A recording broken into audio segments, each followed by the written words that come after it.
Right, well, good evening, ladies and gentlemen, and thanks for staying with us. As the tail end Charlie, I think I was put in this position because mine is a very simple story compared with some of the ones we've seen this morning. Very low tech and a fairly simple business model.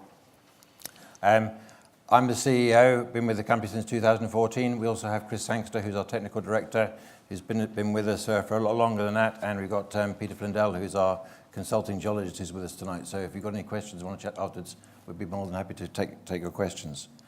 In terms of Scotgold, we do what we say on the tin, is that we're looking for gold in Scotland. We found gold in Scotland.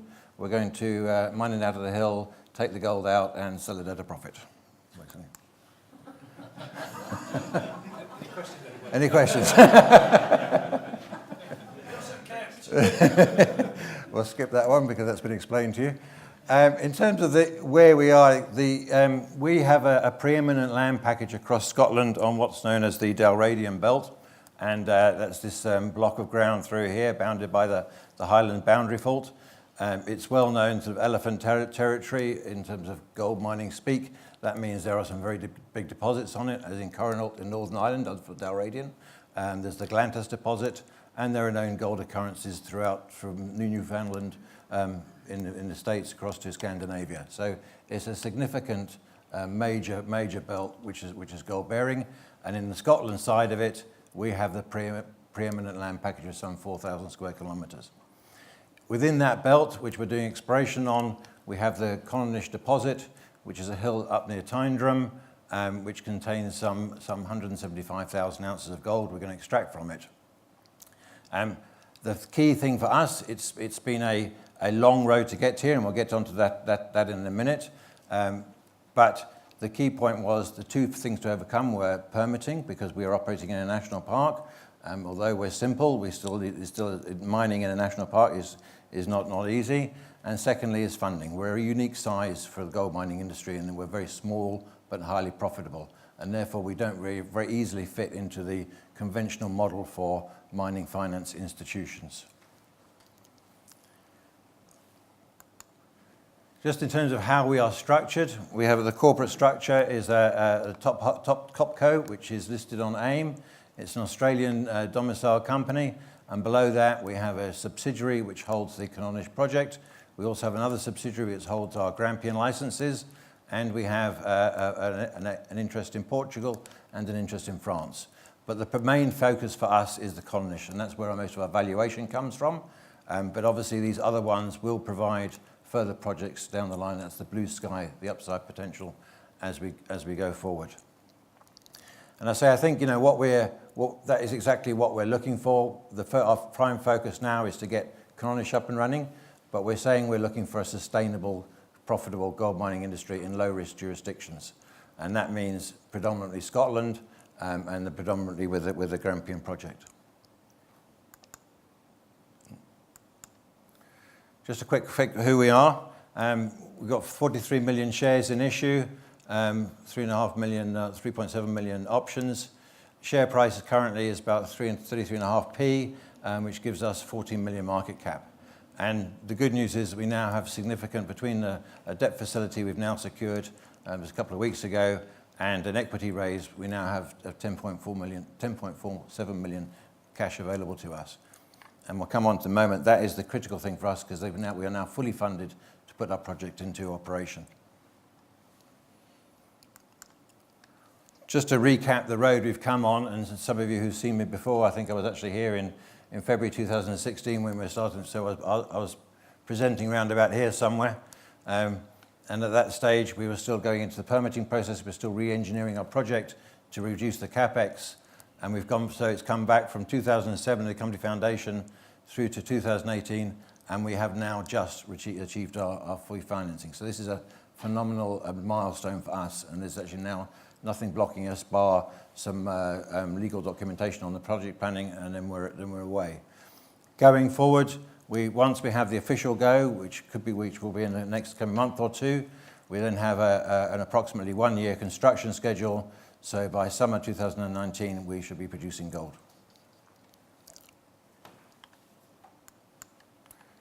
Just to recap, I did mention that last time I was here was just as we were launching the bulk processing trial, the BPT as we called it.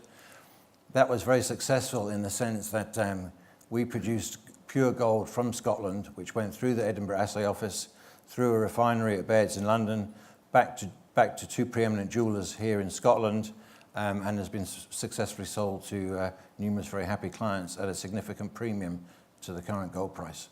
So the contracts we have signed with the jewellers they're governed by a confidentiality clause, but we can say that the premium we're getting is in excess of 30% over spot. And in fact, for the launch, we did some rounds. We generated rounds with our own logo on it, and they were sold for 3.5 times the spot price. So we've convinced ourselves there is definitely an appetite for Scottish gold with a proven provenance, but none of that is included in our economics. That's all icing on the cake on the upside.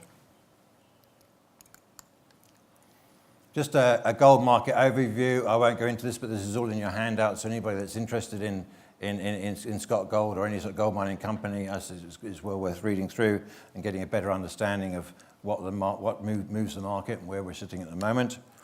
I would say that from our perspective, one of the big things that's made a difference to us has been that dreaded Brexit. The devaluation of the pound has significantly affected the pound price of gold, and it's the pound price of gold that's most important to us. So it's currently sitting at about 975, I think, at the moment, just under £1,000 an ounce. Just an overview of the Colonish project itself. I say it sits right in the middle of our territory. We will produce 175,000 ounces of gold. So if you look at that in terms of 1,000 an ounce, it's 175 million pounds worth. We've got a 9-year mine life, and as I'll come into a minute, that's basically consists of 2 years at half production and then scaling up to full production thereafter. Full production is 72,000 tons per annum, and we've got a head grade of 11.7. And to sort of put that into rough context, an average sort of open pit mine in West Africa might be mining somewhere between 1 and 2 grams a ton. An underground mine in South Africa might be sort of 6 or 7 grams a ton. We're sitting at near around 12 grams a ton. So it's that high grade which drives our profitability. We don't have the benefits of economies of scale, but we do have the grade, and that drives our profits up. Obviously, you mentioned permitting has been an issue, and we are in a national park, and we actually, whilst it's been somewhat difficult and it's been a long road to get the permitting, it is a badge of honour. It's something that, having done it, most of our ground is actually outside the national park, so we've picked the most difficult project first, if you like. But we believe that whilst in this country things can be difficult, the bureaucracy, you've got to jump through a lot of hoops. You've got to prove everything you say. You've got to come up with detailed plans of how you're going to do it. But we have the confidence that we can do that. And if you do it, we have the confidence we'll be there and we'll be mining it. And that isn't always the case in other jurisdictions. So we've done the hard miles, we've got our permit, we will be good corporate citizens, and we will be producing.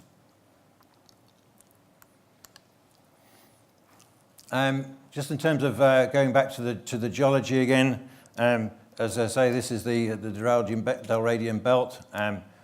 We do have one site, a project Ockhills here, which is outside of the main belt.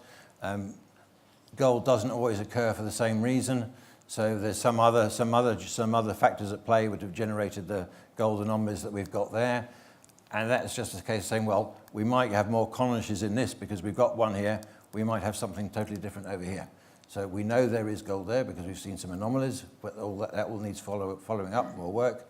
And that will be our future pipeline as we advance those projects. Just going back to the main project itself and the bankable feasibility study, just talking round numbers, I said, 175,000 ounces, 175 is 175 million pounds worth of revenue, more or less. You take off the 75 million of operating costs, you've got an EBITDA of 100 million. You take off your capital, life of mine capital of 20, you've got a net cash flow of approximately 80 million. you discount that and you get to your NPV. So it chucks out a lot of cash. You know, we're going to be mining approximately 24,000 ounces a year. That's 24 million. So that rough numbers after taking your operating cost off, there's roughly 12 million of free cash a year, $1 million a month.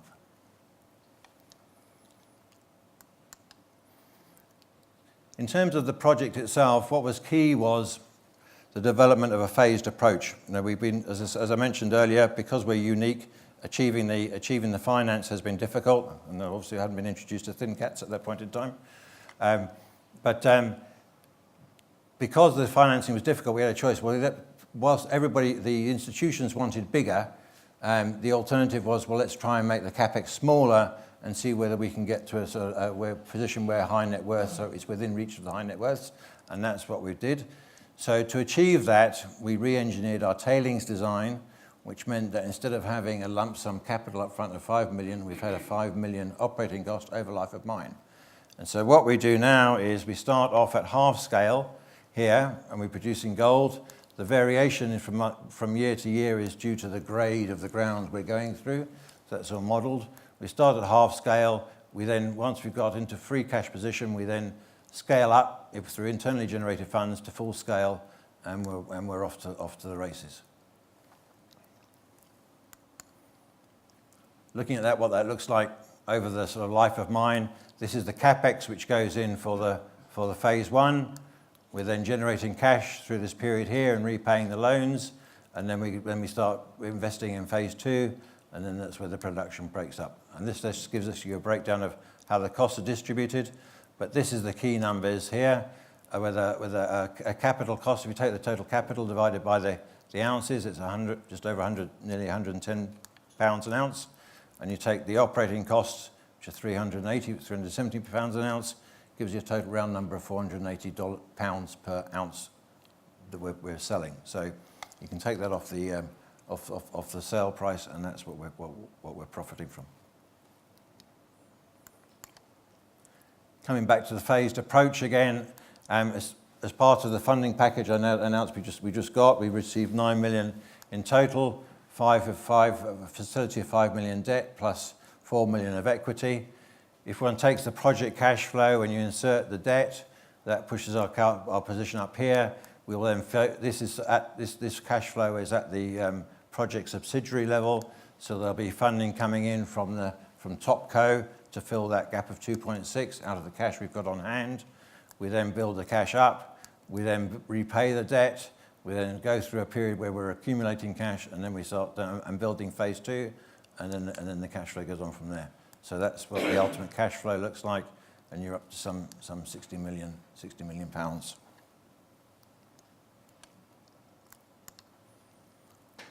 In terms of working out what those discounted cash flows look like, as I mentioned, so you took with an EBITDA down. I won't repeat that. This is the project without any funding.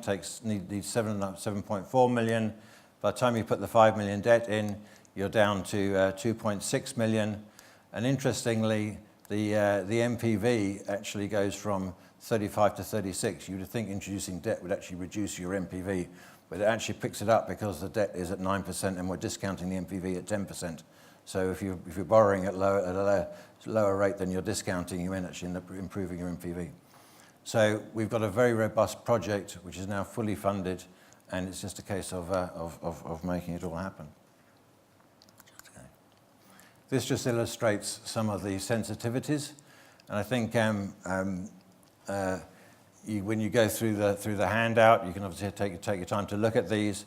But essentially, as gold mining is inherently a risky business. There's no getting away from that. But as gold mining goes, we believe we're at the lower end of the risk spectrum for several reasons. Number one, our grade you've got that margin. You've got a good operating margin. Secondly, with the scale, the jurisdiction we're in, we're in a solid jurisdiction. People aren't changing the rules on us at every 5 minutes. The government's not changing the rules on us every 5 minutes. And thirdly, its technology is proven simple. It's what everybody else does. There's nothing new or rocket science about it. Our ore body behaves exceedingly well metallurgically, and we've done a lot of test work, and we're very confident in the results we're going to achieve. This just is from a sort of an investor education perspective. What are the risks? Obviously, there's some things we can do something about, and others we can't. But overall, we believe that we can manage the risk to a large extent, and we have enough capacity and buffer to succeed. And the good thing about an underground mine is because for us the challenge has been the upfront capital hurdle. Having overcome that, essentially this mine becomes a cash cow. Now we've got a 9-year mine life, but we anticipate doing some more drilling on that. We know we've got prospects at depth. We know we've got prospects along strike. So once we are generating cash from it and we've got the thing built, we'll then be investing more money in further exploration on the Canonish deposit itself, which we anticipate will then extend its life of mine. So over and above the Grampian project, which is looking for new mines, new things which are going to come in alongside Canonish, there's a very good potential to actually extend the life of Canonish and extend that cash flow. Now, one of the pains of people using discounted cash flows for everything these days is that with a discounted cash flow, it virtually attributes no value to anything, more than 9 years away, because it gets so discounted to buggery. But the fact of the matter is, it's going to be there in 4 or 5 years' time. When you actually are drilling out and you are extending the life of mine, that will add significantly to the picture then. So just to summarise up, I've just put up here how we compare with some of our peers. As you say, these are the peers on the belt. We're sitting at 35p, market cap of 14 million. Galantis over in Oman, they're slightly ahead of us in the sense that they are developing their underground already. We're just about to start.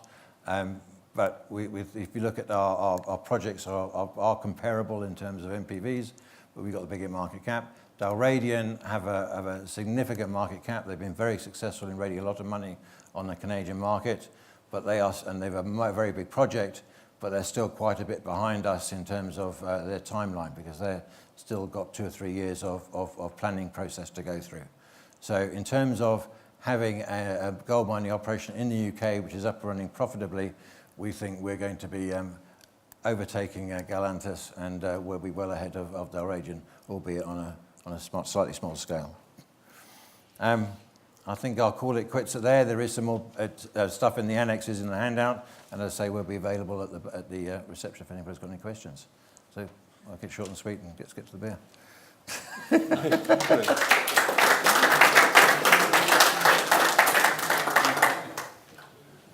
Hi. What's your sterling break-even cost per ounce, and do you get any assistance from the Scottish Government to promote your company and promote Scotgold? I can, if we go back,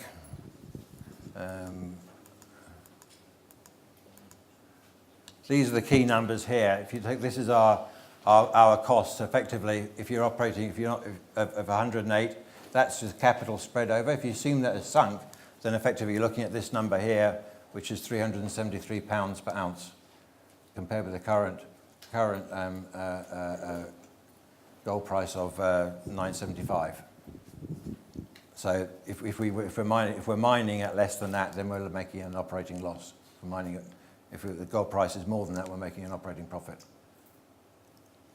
Does that answer your question? Sorry, what's the other part? Was the assistance? If you got any assistance. We no direct assistance. We've had tremendous support from the local community, and then that's been particularly important going through the permitting process. And obviously, when one looked at the whole concept of mining in a national park, and there's some people who believe that that's a contradiction in terms and simply shouldn't happen.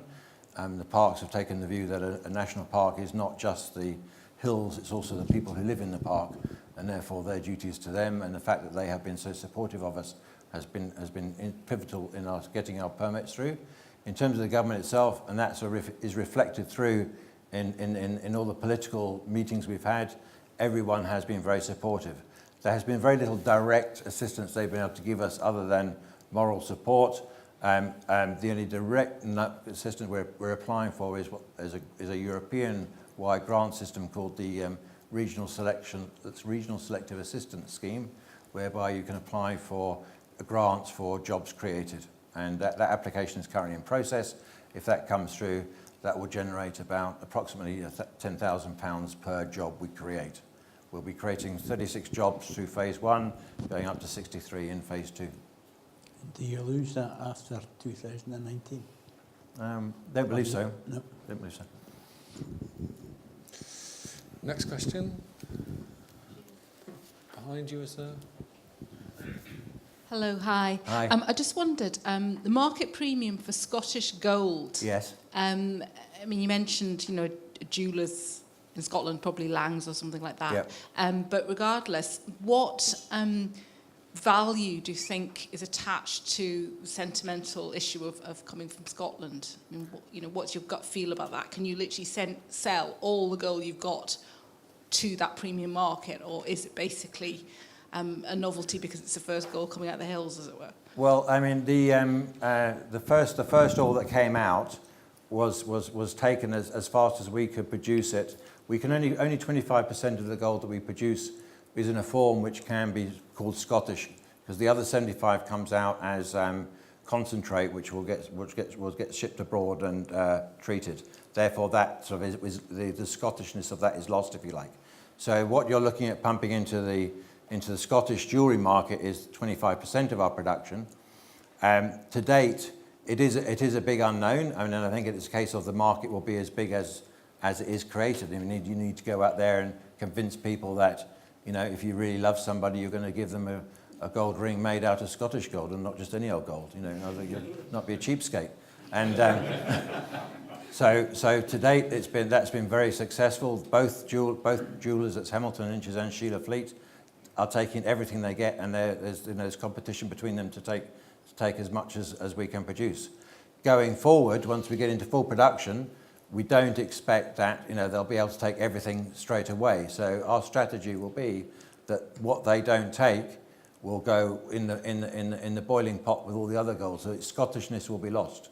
So we will maintain our strategy. We will try and maintain that premium, and it will be, if you were prepared to pay for it, you can have it at a premium price.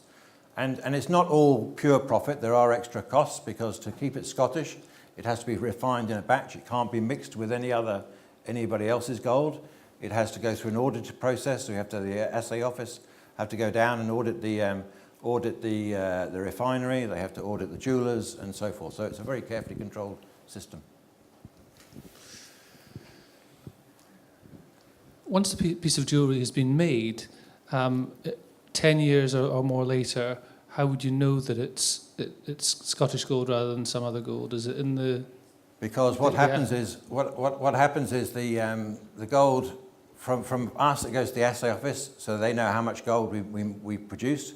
That gets sent down to the refiners. The refiners then refine it and sell it to the jewellers, and therefore we know how much each jeweller got. That then, while it's in the refinery, the refinery add a special undisclosed element into that gold. It then goes to the jewellers as then it's been alloyed to make 18 carat or 23 carat or whatever, in whatever form they want it. They then make the jewellery, and if they bought 100 ounces from the refiner, they can bring jewellery back to the assay office up to 100 ounces as Scottish gold. And in addition to that, the assay office put it through an AA machine and can check that element is there and therefore is Scottish. And then when they've satisfied themselves, A, that it's within the quota, it's not more than they bought, and B, it's got the element in it, then it has we have a registered hallmark. So there's a registered mark which goes on that piece of jewellery, and in addition to that, you get a certificate from the jeweller to say that it is genuine Scottish gold. So apart from anything else I can offer that, it's pretty belt and braces. But the hallmark that's what demands the premium. So the hallmark is the future proof. It really basically, Yes, exactly. if you've got a ring or something, Exactly. it will have a Exactly. hallmark on Exactly. it. The questions. Now, this is an existing mine, isn't it? Or an old mine, I should say. It's a brand new mine. It was an exploration edit which was put into the hill back in between 89 and 91. So it's a brand new mine, never been mined. There was some spoil from that exploration days, which was sitting on the surface, which is what we use for the trial.